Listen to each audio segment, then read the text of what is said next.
ಉತ್ತರ ಕರ್ನಾಟಕ ನಿಜವಾದ ಕರ್ನಾಟಕ. ಯಾಕೆ ಅಂತ ಹೇಳ್ತೀನಿ ಅಂದ್ರೆ, ಇಡೀ ಭಾರತದಲ್ಲಿ ಅಥವಾ ಇಡೀ ಜಗತ್ತಿನಲ್ಲಿ ಕನ್ನಡ ಭಾಷೆ ಪರಿಚಯ ಮಾಡಿಕೊಟ್ಟಿದ್ದ ಉತ್ತರ ಕರ್ನಾಟಕ. ಉತ್ತರ ಕರ್ನಾಟಕಕ್ಕೆ ಇರೋ ಪೊಟೆನ್ಶಿಯಲ್ ಆ ಜನಕ್ಕೆ ಗೊತ್ತಿಲ್ಲ.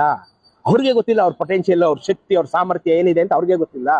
ಯಾಕೆಂದ್ರೆ ಬಾದಾಮಿಯ ಚಾಲುಕ್ಯರು, ಮಳಖೇಡದ ರಾಷ್ಟ್ರಕೂಟರು ಇಡೀ ಪ್ರಪಂಚದಾದ್ಯಂತ ತಮ್ಮ ಛಾಪನ್ನ ಒತ್ತಿದ್ರು. ಅಲ್ಲೆಲ್ಲ ಕನ್ನಡ ಶಾಸನಗಳನ್ನ ಹಾಕಿದ್ರು.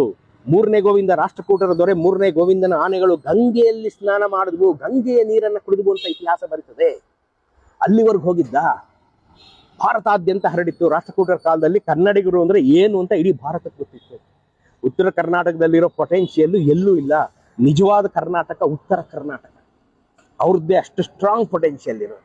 ಆದ್ರೆ ನಮ್ಮ ದುರ್ವಿಧಿ, ನಮ್ಗೆ ಇನ್ನೂ ಗೊತ್ತಿಲ್ಲ. ಅದು ಗೊತ್ತಾಗ್ಬೇಕು, ಉತ್ತರ ಕರ್ನಾಟಕದವ್ರು ಎಷ್ಟು ಸ್ಟ್ರಾಂಗ್ ಇದ್ದಾರೆ ಅಂತ. ಇವತ್ತು ಈಚೆ ಬರ್ಬೇಕು. ನಾನು ಪ್ರತಿ ಸರಿ ಹೇಳ್ತೀನಿ, ಉತ್ತರ ಕರ್ನಾಟಕದ ನಿಜವಾದ ಚರಿತ್ರೆ ಈಚೆಗೆ ಬರ್ಬೇಕು. ಅದು 15ನೇ ಶತಮಾನ ನಿಂತೋಬಾರ್ದು, ಅಥವಾ 14-13 ನಿಂತೋಬಾರ್ದು.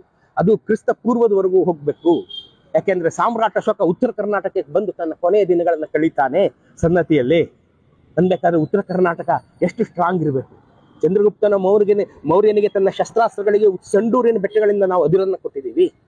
ಉತ್ತರ ಕರ್ನಾಟಕ ಎಷ್ಟು ಸ್ಟ್ರಾಂಗ್ ಆಗಿದೆ.